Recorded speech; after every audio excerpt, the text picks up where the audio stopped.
Meus irmãos, estou aprendendo, hein?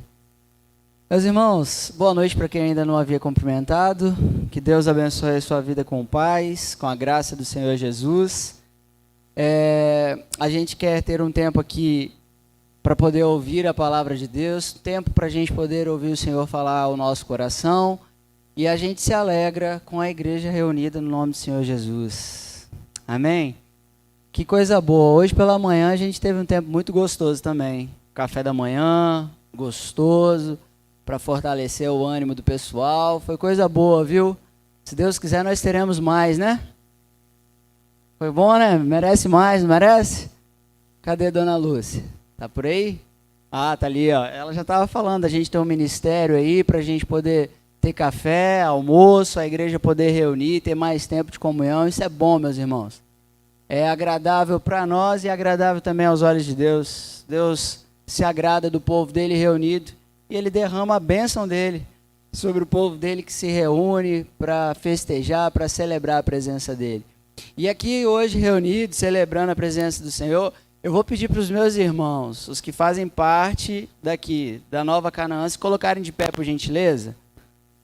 A gente tem feito isso aqui de uma maneira já para virar tradição nossa.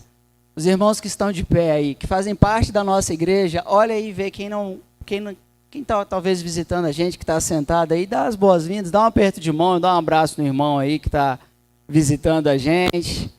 Isso. Dá um abraço aí no irmão que está visitando a gente. Você é muito bem-vindo.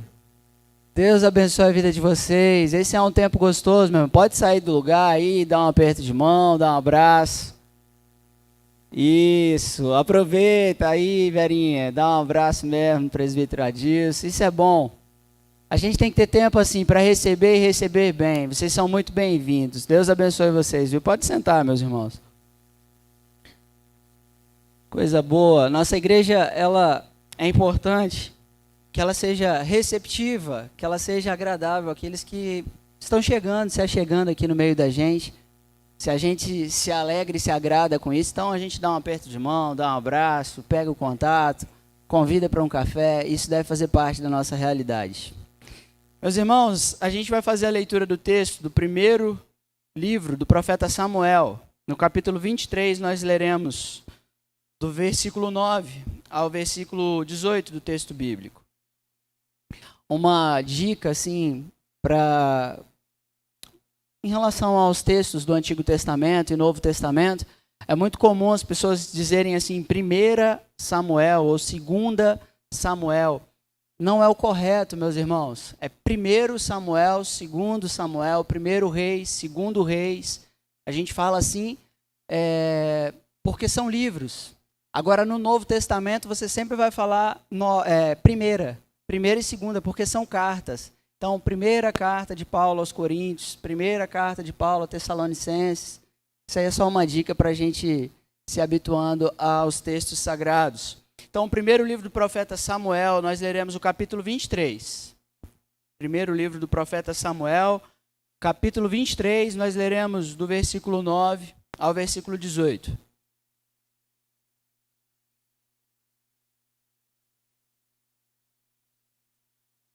Primeiro Samuel 23, do 9 ao 18, está escrito, meus irmãos, palavra de Deus, aquele que encontrou o texto e se puder ficar de pé, se puder, a gente faz essa leitura do texto sagrado, em reverência à palavra de Deus.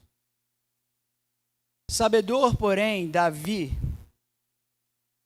eu disse do versículo 9, nós leremos do versículo 7, versículo 7. Foi anunciado a Saul que Davi tinha ido a Keila. Disse Saul, Deus o entregou nas minhas mãos. Está encerrado, pois entrou numa cidade de portas e ferrolhos. Então Saul mandou chamar todo o povo à peleja, para que descessem a Keila e cercassem Davi e os seus homens. Sabedor, porém, Davi, de que Saul maquinava o mal contra ele, disse a Abiatar, sacerdote, traze aqui a estola sacerdotal. Orou Davi, ó Senhor, Deus de Israel, teu servo ouviu que Saul, de fato, procura vir a Keila para destruir a cidade por causa de mim.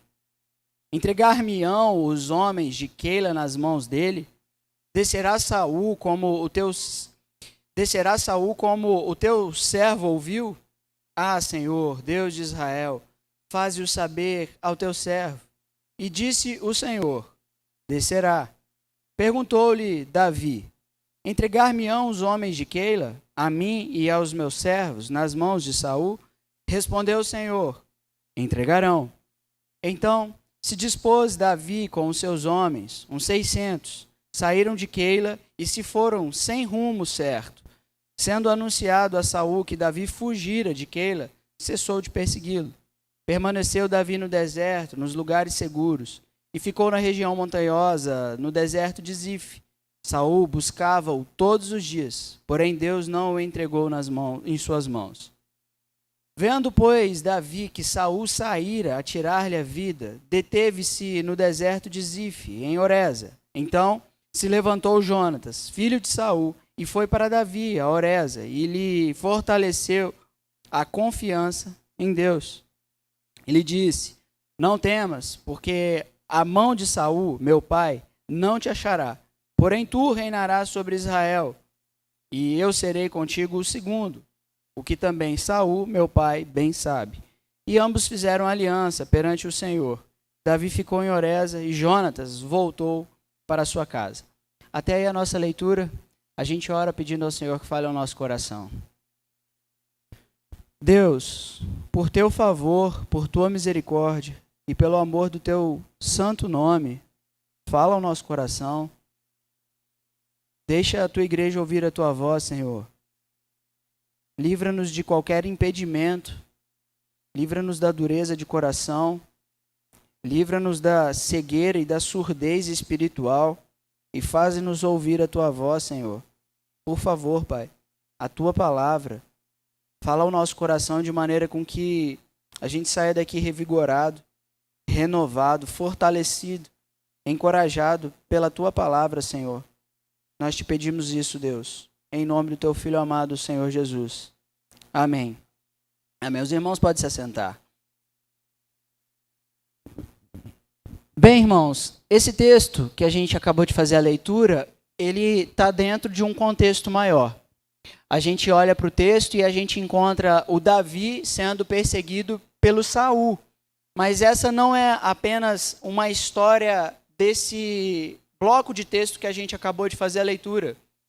O texto, no capítulo 18 do primeiro livro do profeta Samuel, até o capítulo 31, o último capítulo, a gente vai encontrar o Davi passando por um longo período de perseguição. O Davi estava passando por apuros. Era um momento muito difícil na vida dele, porque o Saul estava atrás dele para matá-lo. E no meio desse período em que Davi fugia de um lado para outro do Saul, do rei Saul, ele experimentou também momentos difíceis na sua vida, como enfermidade. Ele passou também por traição, havia quem o traísse. Ele viu sacerdotes da casa do Senhor sendo mortos. O Davi passa por um período de grande dificuldade, ele chora, ele lamenta, ele compõe salmos diante de Deus por aquele grande período que ele passava, talvez uma década, um pouco mais ou um pouco menos, um período longo de provação, um período longo de adversidade. E olha só, a gente está falando do Davi, que havia sido ungido para ser rei sobre Israel. E aquele que havia sido ungido para ser rei sobre Israel, eu imagino que talvez criara sobre ele a expectativa do reinado. Talvez existisse no coração de Davi a espera por aquele grande momento em que ele de fato seria o rei de Israel. Mas o que passa a acontecer na vida de Davi é uma sucessão de problemas e de adversidades que eu acho que ele não podia imaginar. E as adversidades, elas surgem assim na nossa vida. A gente mal espera e elas acontecem. Sabe aquele dia que a gente acorda, Eu ia falar com vocês aqui de praia, né? Mas eu morava mais próximo da praia, então eu tinha isso lá. Da gente acordar cedinho e ver aquele sol, aquele dia bonito, e você falar assim, opa, vamos na praia, vamos aproveitar que o sol tá bonito. E na hora que você levanta ali para poder arrumar as coisas para ir para a praia, de repente, vem aquela grande nuvem, o tempo fecha, e muda o clima, e muda toda aquela temperatura, e mudam todas as coisas. As adversidades, elas surgem assim, a gente mal espera. A gente está se arrumando para fazer alguma coisa e então ela surge. E Davi parece estar experimentando isso nesse período. Um período de provação, um período de adversidade, de muita dificuldade. E nós também passamos por adversidades na nossa vida. Problemas financeiros que surgem da noite para o dia. Doença, um diagnóstico que a gente nunca quer e nem espera, mas que às vezes bate a porta. Um diagnóstico ruim, diga-se de passagem. Um divórcio, traição. A gente passa por perdas. Pessoas, familiares que nos deixam. Isso é sempre muito duro. São adversidades que todos nós passamos. E ninguém, absolutamente ninguém, está imune. Todos nós passamos, podemos experimentar a qualquer momento por adversidades. Todos nós podemos passar por adversidades. Ninguém está imune. Talvez você não esteja passando por nenhuma. Ou talvez você está aqui hoje dizendo, eu estou passando por um momento de grande privação, de grande dificuldade na minha vida. Existe uma adversidade, algo que meu coração se entristece, se aborrece, tem sido difícil. Seja qual for a situação que hoje você se encontra, seja passando, ou então eu dizendo para você, você não é imune, você pode passar por alguma adversidade, a gente queria olhar para esse texto e aprender como atravessar a adversidade. O tema que a gente tem, então, para poder, a partir desse texto, aprender com a palavra de Deus, é como eu atravesso uma adversidade, como atravessar uma adversidade na minha vida. Em primeiro lugar, a gente olha para o texto e a gente aprende que a gente pode atravessar uma adversidade, em primeiro lugar, reconhecendo o problema. O texto mostra isso para a gente. Em primeiro lugar, para você atravessar uma adversidade, é preciso reconhecer o problema. A vida é de verdade. A vida é de verdade, você sabia disso? Às vezes a gente precisa ser lembrado. A vida é de verdade e reconhecer o problema ajudará na tomada de decisões. Olha para o texto e veja o que acontece no versículo 9, por exemplo. Sabedor, porém, Davi, de que Saul maquinava o mal contra ele, o Davi tem ciência do que está acontecendo. O Saul se levantou para matá-lo, para acabar com a vida dele. Ele tem ciência da situação. E aí, o versículo 13 vai mostrar para a gente o que ele faz. Então, se dispôs Davi com seus homens e então ele foge dali. Ele vai para o deserto. Ele reconhece que existe um problema. Tendo reconhecido o problema, ele então toma uma decisão. Ele busca uma solução para que ele não fosse morto. Meus irmãos, uma coisa que a gente aprende enquanto a gente reconhece que existem problemas na nossa vida. A gente não nega a realidade. A realidade está aí para todos nós, a vida é de verdade. E nós não podemos negar a realidade. Por exemplo, a gente é diagnosticado com pressão alta. O que a gente deve fazer? Qual é a solução que os médicos apresentam para a gente? Você vai tomar um remedinho todo dia, você vai se tratar, vai mudar a maneira como você se alimenta. Você toma ciência de um problema e a partir daí a gente vai buscar solução. A gente vai buscar um tratamento. Agora, se eu nego a realidade, se eu nego que existe aquele problema, o tratamento não é eficaz. Não existe nada que se faça. Imagina o Davi aqui. Ele ouve falar que o Saul está chegando, que o Saul está vindo para matá-lo, e então ele deita na rede e fica esperando o Saul chegar. É prudente fazer isso? Não, ele não nega a realidade, ele sabe que o Saul maquina o mal e que está prestes a matá-lo. E uma vez que ele toma ciência da realidade, ele sabe do que está para acontecer, ele busca uma solução. E aqui no caso ele foge para o deserto. A vida é de verdade, reconhecer o problema ajuda a gente a tomar decisões. Quais são as tomadas de decisões que a gente precisa ter no momento? No momento da adversidade, no momento em que surgem problemas. Agora, existe um problema na nossa geração. Existe um problema para a nossa geração. Qual é? A nossa geração ela é constatada como uma geração muito frágil. A nossa geração é uma geração emocionalmente fragilizada. A gente não aguenta o tranco. A gente não aguenta passar por barra pesada, por situações difíceis. Um historiador chamado Tom Shipper, ele diz o seguinte, ele afirma que a sociedade moderna fica inquieta ao saber que há 1500 anos as pessoas tinham menos medo da perda, menos medo da violência, menos medo do sofrimento, menos medo da morte. Nós estamos falando de 1500 anos. As pessoas tinham menos medo e não existia todos esses avanços. A gente está falando de um período, quem já assistiu talvez algum filme aí dos Vikings, a barbaridade daqueles homens, e dentro de um contexto de barbaridade, de muita violência, onde não existia direito, onde a mulher era tratada de qualquer jeito, a criança era tratada de qualquer jeito, dentro de um contexto como esse, as pessoas elas eram mais fortes, elas sabiam lidar com essas dificuldades. Meus irmãos, na Europa medieval, no período medieval, cerca de 500 anos talvez antes da gente, um pouco mais, a gente encontra dados como, por exemplo, uma entre 5 crianças que nasciam, elas morriam antes de completar 1 ano de idade. Uma entre 5 crianças que nasciam morriam antes de completar 1 ano de idade. Agora, a metade das crianças que nasciam, elas morriam antes de completar os 10 anos. Por que eu estou dizendo isso para vocês? Por que eu estou trazendo essa informação de um período lá atrás para trazer e falar de problemas e falar da geração? É que naquela época, naquele contexto, os pais viam seus filhos morrendo no quintal.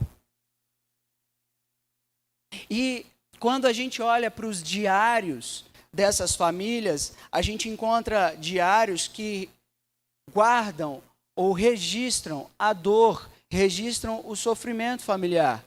Pessoas que tiveram de lidar com inúmeros problemas e nesse contexto não havia psicólogo, não havia todas essas medicações que pudessem auxiliar aí um tratamento.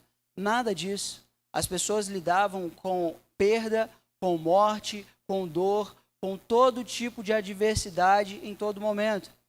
Mas a nossa geração é uma geração que é muito frágil e que não suporta pressões, não suporta as adversidades da vida.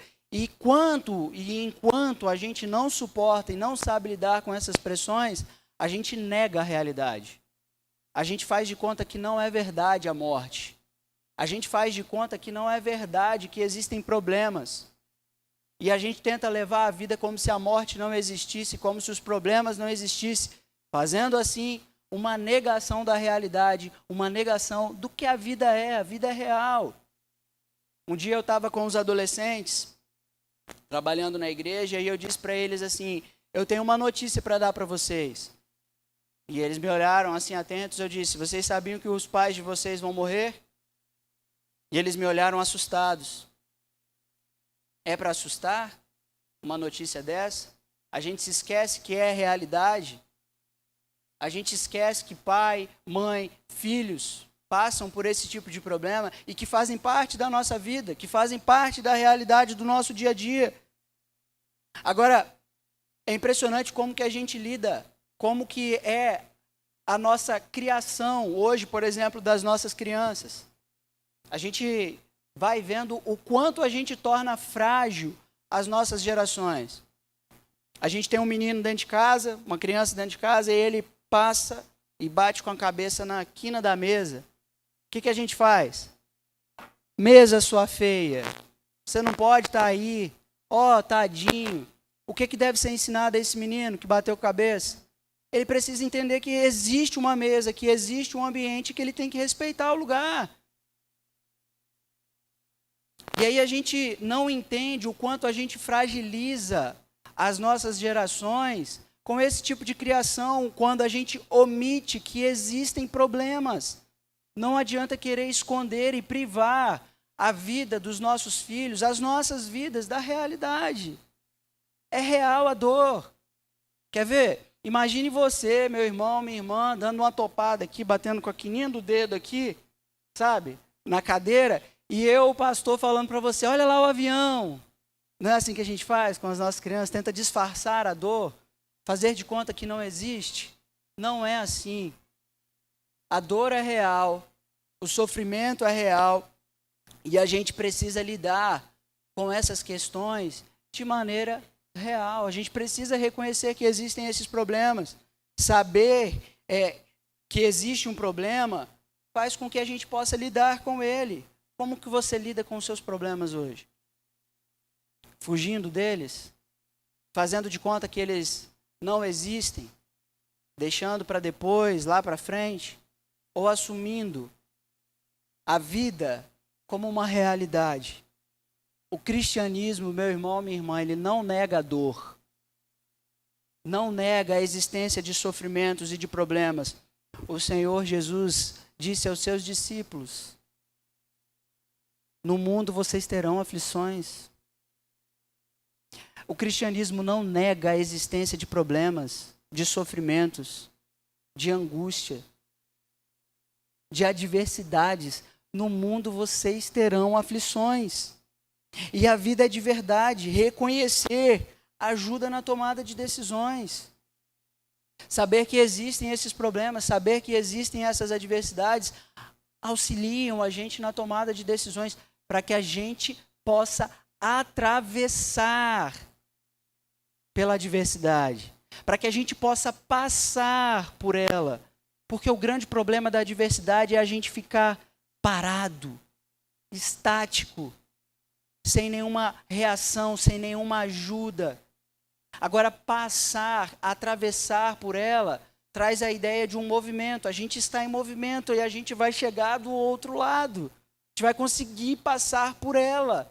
A gente vai chegar no momento onde a gente vai ter o refrigério, onde a gente vai ter o descanso. O Davi fugiu. Ele saiu, ele escapou daquela situação, daquela adversidade, do Saul que vinha para persegui-lo. E o texto diz que ele ficou por muito tempo no deserto. E o Saul não tocou nele. Deus não entregou o Davi nas mãos do Saul. O texto mostra isso para a gente. Alguém que soube tomar uma decisão diante de um problema que ele reconheceu como verdade, como realidade. Ele podia ser morto. E ele estava para ser morto. E naquela condição, ele se coloca ali a tomar uma decisão que era necessária para salvar a sua vida. Para atravessar por essa adversidade. Em segundo lugar, meu irmão, minha irmã, como atravessar a adversidade? Em segundo lugar, relacionando-se com Deus. Para você passar pela adversidade, para você atravessar pelo momento difícil, quando bater a sua porta, ou se por acaso estiver batendo a sua porta, a segunda maneira da gente passar por isso, aprendendo desse texto bíblico, é relacionando-se com Deus. Olha o que o texto mostra para a gente. Os versículos 10 ao versículo 12. Orou Davi, o texto mostra para a gente. E aí ele faz a oração. E aí o texto vai mostrar para a gente no versículo 11.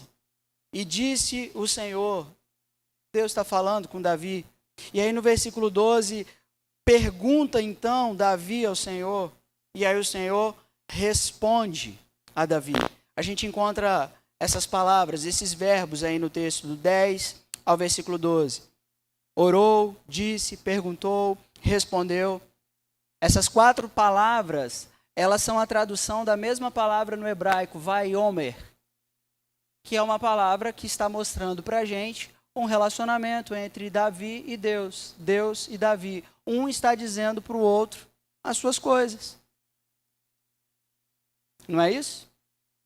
O Davi diz para Deus: Deus diz para Davi.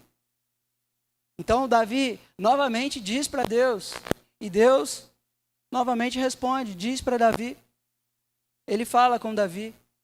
Relacionamento com Deus, meu irmão, é você ter uma vida de oração e você precisa orar. Relacionar-se com Deus é ter uma vida de oração em que você possa dizer para Deus e ouvir Deus falar com você. E você precisa orar. Você precisa falar com Deus. Você precisa rasgar o seu coração na presença de Deus. Há quanto tempo você não fala com Deus? Seja sincero.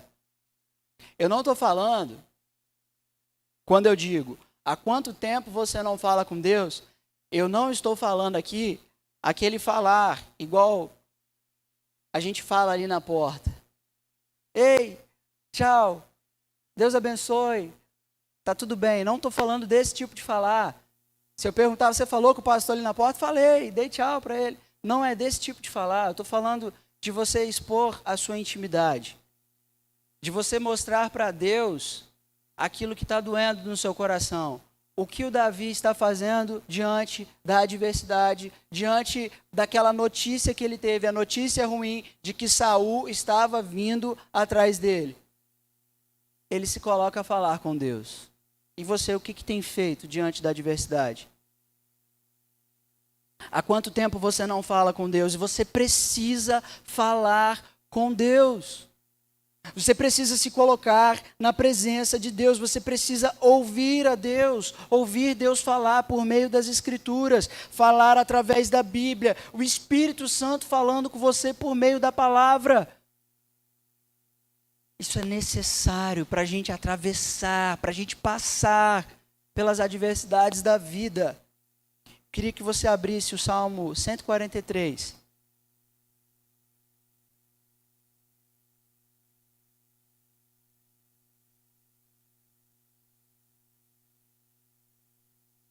Salmo 143, a gente tem uma oração escrita.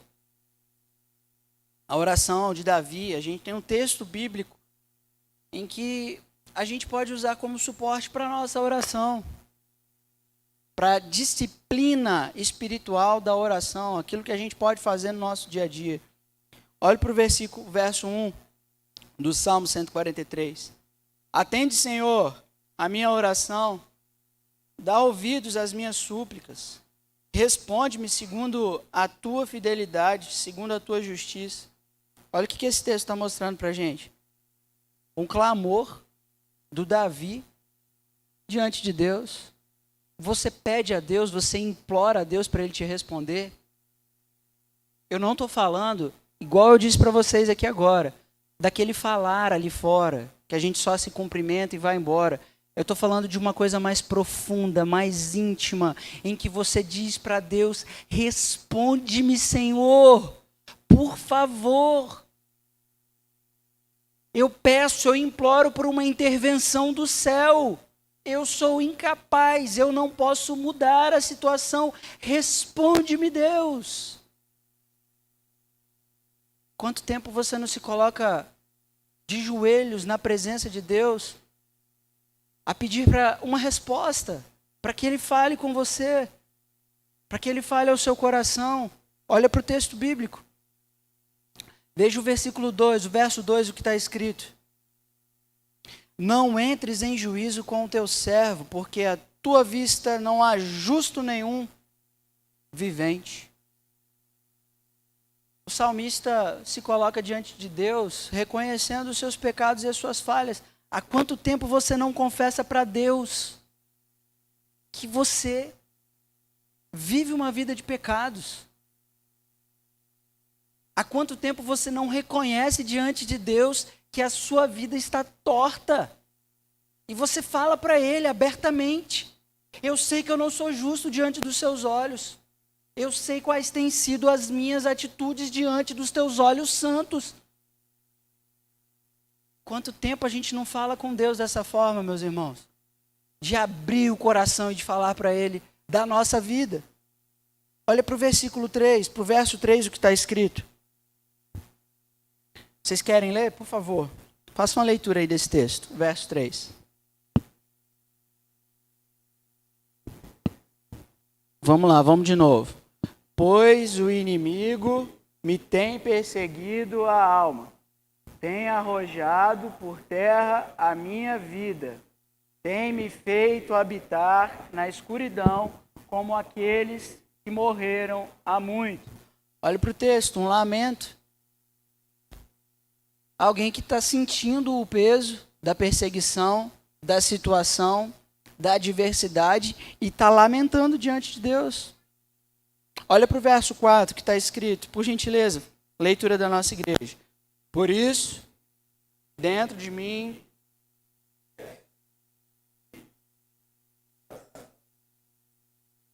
aí, ó, a gente está ficando bom. Meus irmãos, o salmista está falando de desânimo. O espírito dele está desanimado. E ele está falando isso para Deus, falando com Deus. Ele está em pânico. Meu coração se vê turbado. Ele está em pânico. E o que ele está fazendo? Colocando a vida dele diante de Deus e falando para Deus. Ele está falando de sentimento. Eu estou perturbado.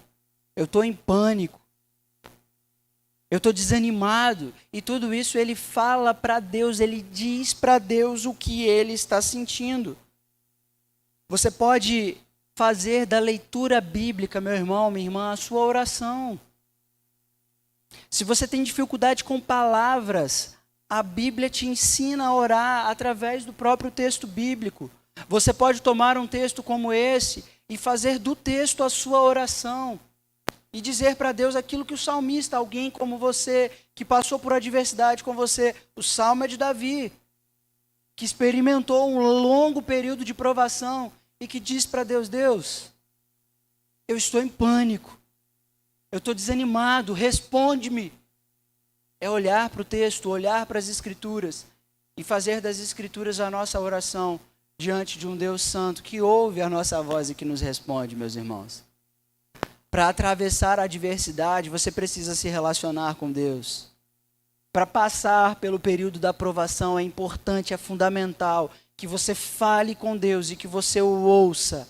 Que você tenha os ouvidos abertos e atentos para ouvir a voz de Deus. Olha para o versículo 3, depois do versículo 13 do texto que nós lemos de 1 Samuel. Davi, ele reconhece o problema, ele fala com Deus. E então, o texto diz no versículo 13, então se dispôs Davi com os seus homens, uns 600, e saíram de Keila. Quando é que o Davi toma a decisão? Ele reconhece o problema, mas quando é que ele toma a decisão? Quando é que ele buscou, depois dele buscar uma solução em Deus, como é que ele toma essa decisão? Depois dele se relacionar com Deus. Depois dele falar com Deus. Depois dele ouvir Deus falar com ele. Meu irmão, minha irmã, se você não ouve a voz de Deus, se você não tem ouvido a voz de Deus, olha para essa oração que nós fizemos, do Salmo 143. Atende-me, Senhor. Responde-me, Senhor. Implore, bata a porta. E as Escrituras dizem que aquele que busca encontrará. Aquele que bate a porta encontrará aberta. O Senhor, o nosso Deus, Ele responde a nossa oração. Ele se relaciona conosco, Ele fala conosco. E Ele ouve a nossa oração. A sua decisão, ela pode vir diante de um íntimo relacionamento com Deus. Então, ore, fale com Deus. Torne a oração uma disciplina na sua vida. É uma disciplina espiritual a ser praticada por nós cristãos. Agora, meu irmão, se nós vimos que para atravessar a adversidade é importante a gente reconhecer o problema, em primeiro lugar. Em segundo lugar, relacionar-se com Deus. Em terceiro lugar, para a gente atravessar a adversidade, a gente precisa contar uns com os outros. Como atravessar a adversidade? Contando uns com os outros. Essa é a maneira como a gente vai atravessar a adversidade. Eu poderia dizer aqui, eu poderia falar que você pode contar com um amigo. Mas se eu dissesse isso, talvez você procurasse um amigo, alguém que faz parte do seu cotidiano lá fora. Eu disse que é importante você contar uns com os outros, porque a gente precisa criar essa cultura aqui, dentro da igreja. aqui no meio do povo de Deus, aqui na Nova Canaã. Isso precisa fazer parte da nossa realidade. Aqui, de eu poder contar com vocês poderem contar comigo, da gente poder contar um com o outro, você poder contar com quem está sentado do seu lado. Eu poderia falar que a gente pode atravessar uma adversidade contando com os amigos, mas eu estou afirmando e reafirmando que nós vamos atravessar as nossas adversidades contando uns com os outros. Em primeiro lugar, porque isso aqui não é uma praça de alimentação do shopping. Por que eu disse que isso aqui não é uma praça de alimentação do shopping? Quando a gente vai ao shopping, a praça de alimentação, outras pessoas estão ali fazendo o quê? Comendo. Cada um pede o seu lanche, cada um come o que quer e vai embora. Ninguém se conhece. Isso aqui não é praça de alimentação, de shopping. Você precisa conhecer o seu irmão, saber quem ele é, conhecer a vida dele, saber a realidade dele. Isso deve fazer parte da realidade da igreja de Nova Canaã. Isso aqui não é praça de alimentação, não é fast food, não é um lugar onde a gente senta, ouve a palavra de Deus, se alimenta um pouco da palavra de Deus e volta para casa sem conhecer quem está do nosso lado. A gente precisa de intimidade, a gente precisa poder contar uns com os outros, e o texto ensina isso para a gente. Olha o que o texto diz, versículo 15 e 16 do texto. Vendo, pois, Davi que Saul saíra a tirar-lhe a vida, deteve-se no deserto de Zif, em Oreza. Então, o que acontece? Se levantou Jonatas, filho de Saul, e foi para Davi. E fez o quê? E lhe fortaleceu a confiança em Deus. Meus irmãos, isso aqui é maravilhoso demais. Jonatas ajuda o Davi a encontrar força. Davi não atravessa a adversidade sozinho. Você não vai passar pela adversidade sozinho. Os irmãos dessa igreja, dessa comunidade, não devem passar por adversidade sozinhos. Não devem passar pelos seus problemas sozinhos. Davi, ele não atravessa a adversidade sozinho. Não queira você passar. Você não é super-herói. Não é uma super-heroína. Você pode contar com quem está ao seu lado. Você deve contar com as pessoas que estão ao seu lado. Você deve contar com essa comunidade, contar com essa igreja. Você não precisa passar pelo problema sozinho. Se você está passando por um problema, você não precisa passar por ele sozinho. Ou se em algum momento surgir um problema, uma adversidade que bater à sua porta, você não precisa, você não deve passar por isso sozinho. Meus irmãos, sou pastor há pouco tempo, 2 anos, ordenado, período curto, mas eu já posso dizer para vocês a quantidade de casais que entram dentro do gabinete pastoral para dizer assim: pastor, nós nos divorciamos. Quiseram passar pelo problema sozinho, não buscaram ajuda quando o casamento dava sinais de que estava se acabando. Quantos são os casais que querem passar por problemas sozinhos, que não buscam um casal mais experiente, não buscam irmãos aprovados na fé para ajudar, para auxiliar? Quantos são os irmãos que passam pelas dificuldades sozinhos, não comunicam, não verbalizam, não falam da existência do problema? Meus irmãos, o Jonatas sabia do problema do Davi. O Jonatas sabia do problema do Davi e só assim ele pôde ir até o Davi. Eu não tenho bola de cristal para saber se alguém está passando pelo problema. O seu irmão que está do seu lado, ele também não tem. A gente tem um meio ordinário, a fala. E é pela fala, é verbalizando, é sinalizando, dando um sinal de fumaça, que a gente vai descobrir se existe um problema para tentar ajudar. Para pelo menos fortalecer a sua força no Senhor.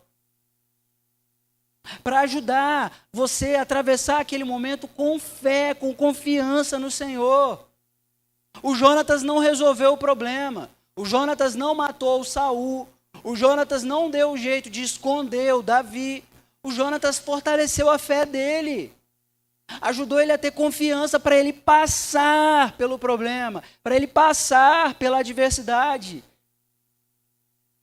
Às vezes a gente não vai conseguir resolver o problema um do outro, mas a gente tem, pela palavra de Deus e pelo poder do Espírito Santo, a bênção de poder fortalecer a fé uns dos outros, de ajudar um ao outro, da gente ser fortalecido um no outro. Meus irmãos, vamos pensar ao lado de cada situação. O texto mostra para a gente que o Jonatas foi ao Davi. Ele não mediu esforços, ele foi até o Davi. Ele tinha problemas com isso, porque era o pai dele que queria matar o Davi. Mas ele não mede esforços, ele sai de casa e ele vai até o Davi. Quando você vê alguém passando por uma adversidade, o que você faz? Qual é a disposição que existe no seu coração hoje para abençoar um irmão, uma irmã? Você deixa para amanhã? Para a semana que vem? Para o mês que vem? Quando a pessoa tem uma necessidade agora, não meça esforços. Vá atrás dela. Dedique-se a ajudá-la. Se você conhece o problema, como o Jonatas, de um irmão ou de uma irmã, vá atrás dele. Dedique-se a ajudá-lo, a fortalecê-lo na fé.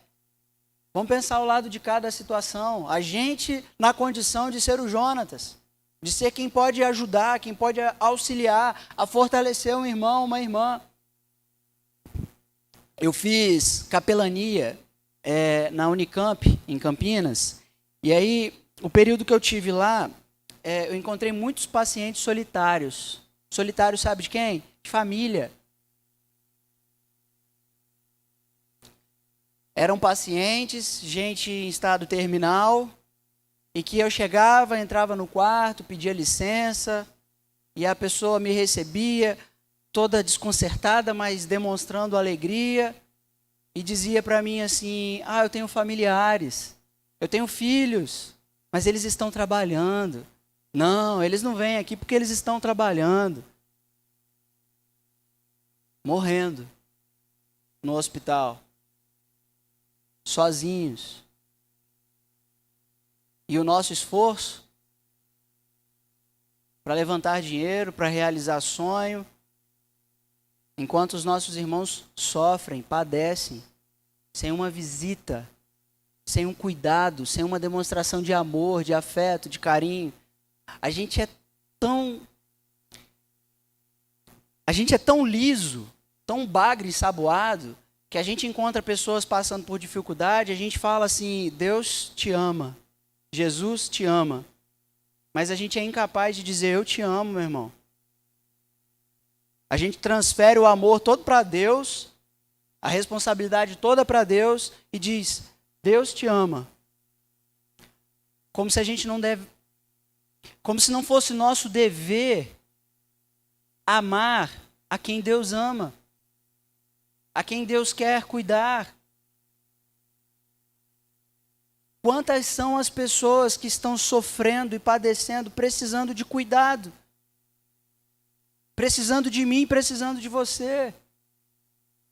O lado de cada situação, pensar no Jonatas, alguém que não mede esforços para poder estar ali, para poder estar junto, para demonstrar amor, carinho, afeto. Meus irmãos, uns aos outros, essa expressão, ela aparece muitas vezes nas cartas paulinas, nas cartas que são escritas para a igreja, porque esse é o meio pelo qual Deus escolheu que nós cuidássemos uns dos outros. Deus escolheu cuidar da gente dessa maneira, eu cuidando de você, você cuidando de mim, uns aos outros. A gente podendo abrir o nosso coração e falar da nossa realidade um para o outro. Isso é uma ordenança da vida cristã. Deve ser realidade, não é utopia.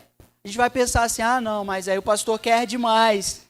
que a gente cuide um do outro, que a gente conheça a vida um do outro, é utopia?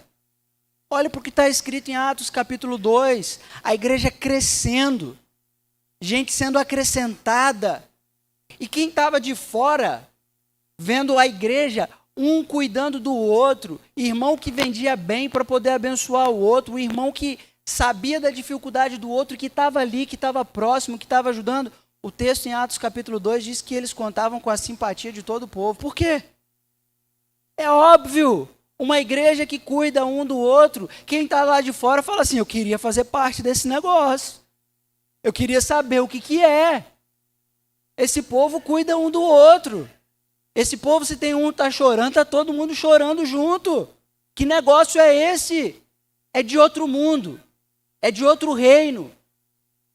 Não é desse reino, não é dessa terra. Foi inaugurado com a vinda de Jesus. Foi inaugurado com a presença de Jesus nessa terra. Para que vivamos aqui como Ele diz que se deve ser, cuidando um do outro, amando um ao outro.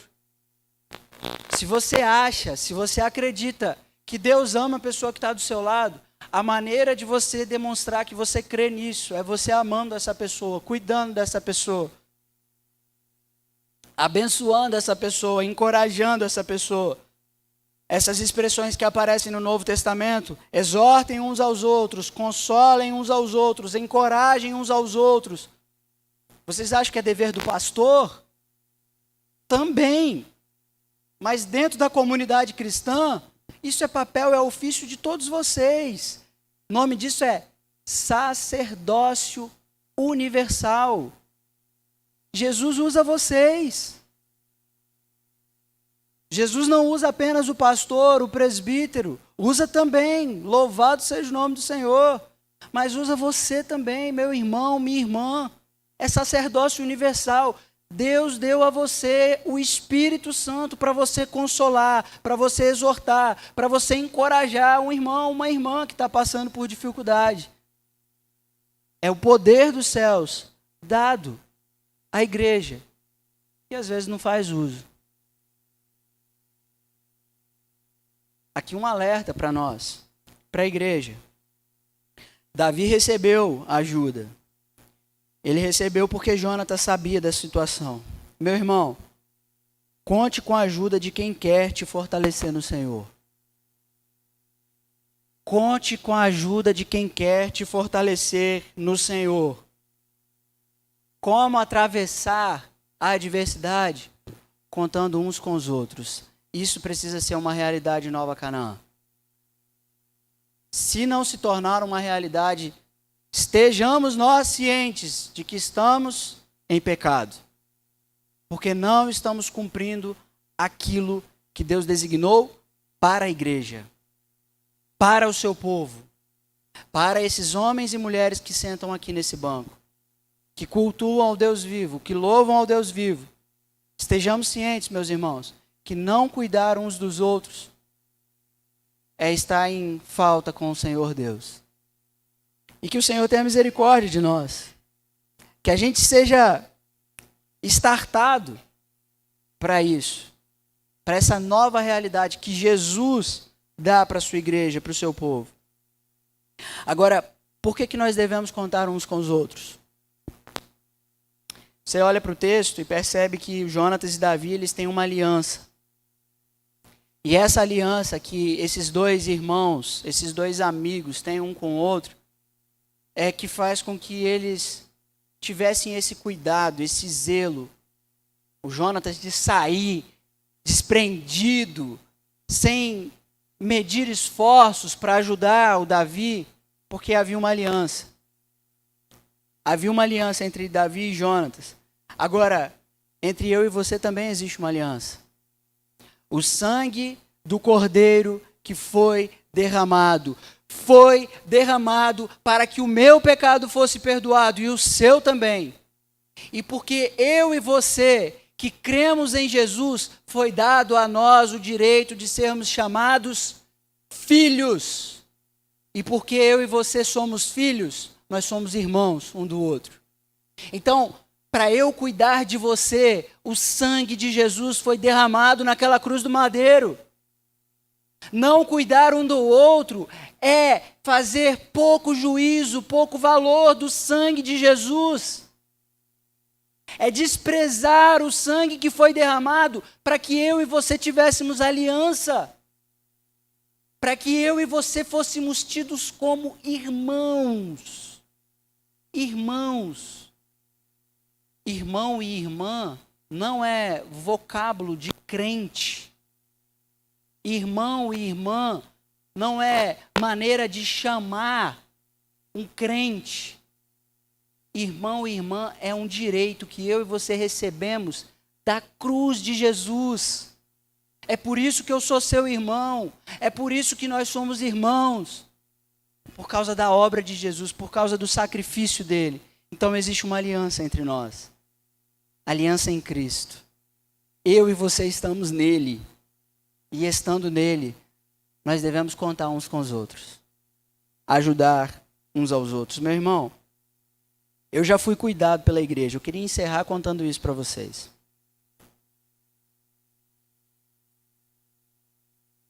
Quem aqui já foi cuidado pela igreja? Ah, é bom demais. Experimentar o cuidado real de um irmão, de uma irmã, quando a gente está passando por uma adversidade. Eu morava lá no Espírito Santo, eu ainda nem tinha ido fazer o seminário. E o meu pai, ele estava no hospital em estado gravíssimo.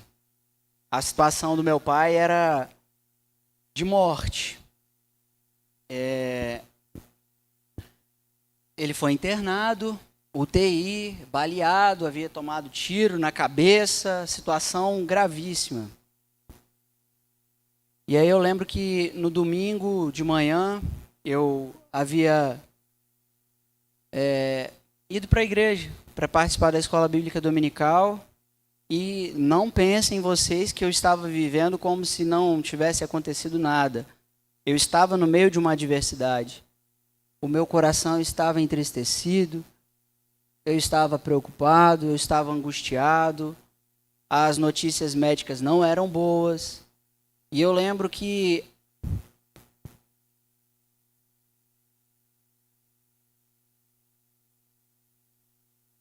ali na igreja começou o louvor a tocar e eu fechei os meus olhos para cantar junto da igreja. A igreja sabia da situação do meu pai. E eu sempre sentei na frente, assim. Letícia, a gente sempre sentou assim na frente. Eu estava lá sentadinho. E aí o louvor estava tocando em espírito, em verdade. E eu estava ali com os meus olhos fechados, dizendo, Senhor, em espírito e verdade eu estou te adorando. E eu fiquei ali cantando e eu senti assim, que parecia que tinha uma movimentação, alguma coisa diferente acontecendo. E eu lembro que eu abri os meus olhos.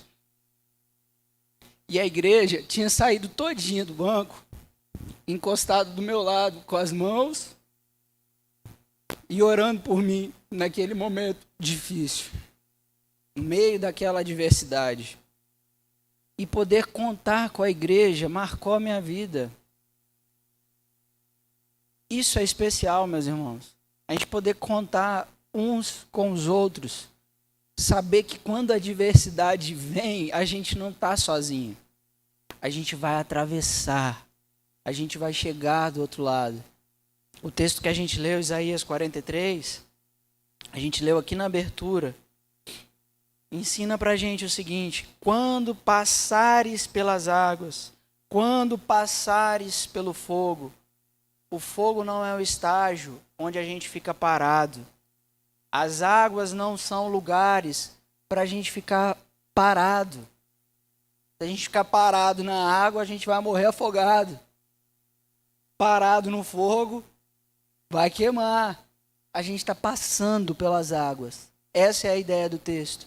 É o movimento. Quando a gente passar pela adversidade, Deus vai estar com a gente. Deus vai estar com você quando você passar pela adversidade. Tenha certeza disso. Não porque eu estou dizendo, mas porque Ele disse, eu estarei com vocês até o fim. Ele prometeu, Ele cumpre, Ele vai estar com você até o fim. Enquanto você estiver passando por aquela adversidade, Ele estará contigo. E a adversidade, meu irmão, minha irmã, tem fim, tem começo e tem fim. Tanto é que o fim está marcado. O dia que o Senhor Jesus voltar, as Escrituras dizem, Apocalipse capítulo 21, o texto diz para a gente, do primeiro versículo ao versículo 4, e depois daquele dia não haverá mais choro, não haverá dor, não haverá mais morte.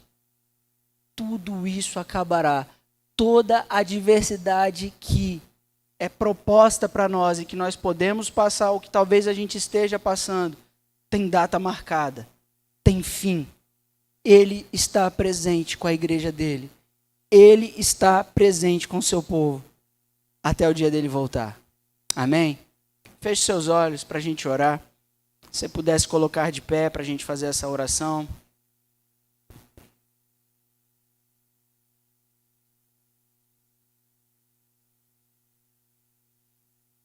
Feche seus olhos para você falar com Deus nesse momento. Para dizer para Ele que talvez que você quer passar por essa adversidade contando com a força dEle. Ou talvez você dizer para Ele que você quer ser alguém que vai ajudar alguém a passar a adversidade com a presença dEle, com o poder dEle, com o Espírito Santo dEle. Deus, em nome de Jesus, eu te peço pela tua igreja, pela tua noiva, por essas pessoas aqui reunidas no teu nome, reunidas na tua presença, Senhor. São pessoas que, como o Senhor mesmo disse, passariam por aflições, talvez estejam passando por aflições. A gente não quer negar, Senhor Deus, a nossa dor diante do Senhor. Então a gente pede para que o Senhor nos ajude, para que o Senhor sare as dores, para que o Senhor ajude-nos, Deus, a atravessar as adversidades, podendo contar uns com os outros, podendo contar com a tua presença, falando com o Senhor e ouvindo a tua voz. A gente quer reconhecer os problemas, Deus, e poder tratá-los. Sair, Deus, de uma situação onde o Senhor mesmo dá a direção. Então ajuda a tua igreja, que aqui hoje se reúne no teu nome, para viver a realidade do reino de Deus, onde a gente pode contar um com o outro e ser fortalecido na fé. Eu te peço, Pai, em nome de Jesus, que essas pessoas aqui hoje, pela tua palavra, pelo poder do teu Espírito Santo, tenham sido e que sejam fortalecidas no Senhor para passar por mais uma semana, por mais um mês, por mais um ano, até que o Senhor venha. É a minha oração, Pai, em nome do Senhor Jesus. Amém. Meus irmãos, recebam a bênção. Que a graça do Senhor Jesus, o amor de Deus e a comunhão com o Espírito Santo seja com cada um de vocês, até que o Senhor Jesus venha. Amém. Amém. Deus abençoe a vida de vocês. Uma excelente noite. Eu quero me dirigir à porta para poder cumprimentá-los.